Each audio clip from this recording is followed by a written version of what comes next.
অষ্টমণিকর কংগ্রেস নারী সুরক্ষা, নারীর সম্মান রক্ষা। আপনারা দেখতেই পাচ্ছেন যে এই মুহূর্তে টালিগঞ্জ বিধানসভা কেন্দ্রে প্রচার শুরু করে দিয়েছে জাতীয় কংগ্রেস এবং জাতীয় কংগ্রেসের প্রার্থী মানস সিনহা রায়।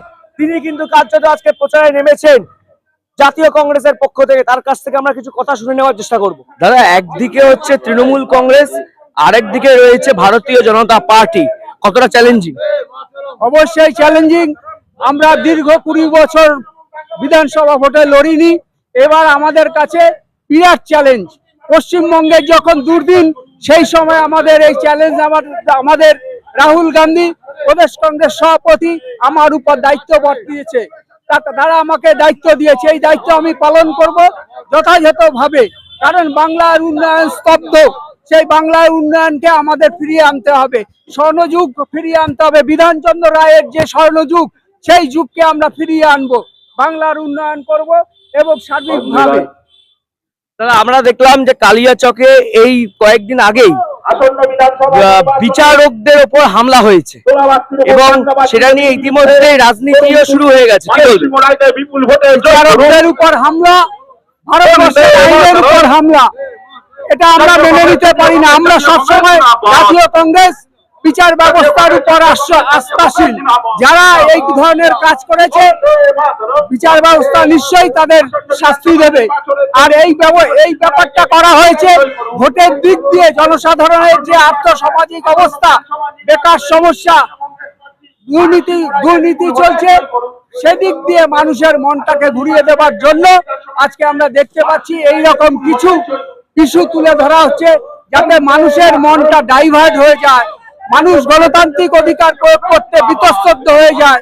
আমরা তার বিরুদ্ধেই লড়াই করছি। মানুষকে বলবো যে আপনারা আপনাদের গণতান্ত্রিক অবস্থা যে ব্যবস্থা আছে তাকে প্রয়োগ করুন। আপনারা ভোট দিন, শান্তিমতো আপনারা বুথে গিয়ে ভোট দিন। এই ব্যবস্থা পাল্টাতে হলে একমাত্র ভোটের মাধ্যমেই এই ব্যবস্থা পাল্টাতে হবে, সাধারণ মানুষকে এগিয়ে আসতে হবে।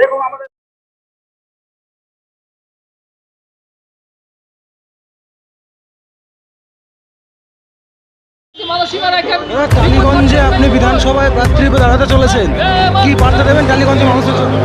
টালিগঞ্জের মানুষের কাছে আমি বার্তা দিতে চাই, দীর্ঘদিন জাতীয় কংগ্রেস যখন ক্ষমতায় ছিল তখনই টালিগঞ্জে যা কিছু উন্নয়ন হয়েছে, আমাদের 77 সালের পর থেকে জাতীয় কংগ্রেসের জাতীয় সরকারের পর থেকে আর কোনো উন্নয়ন আমরা টালিগঞ্জের বুকে দেখতে পাইনি।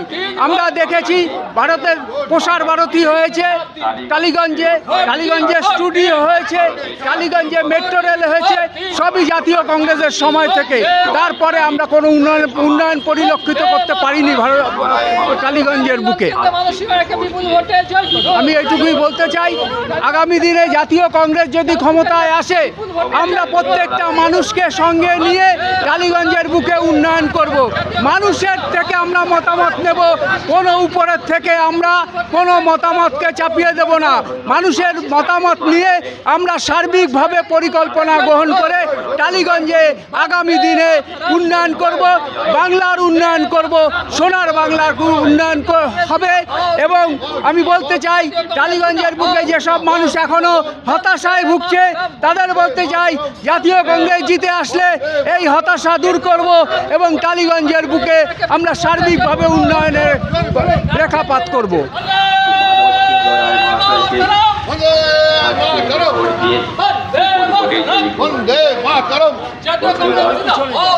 আসন্ন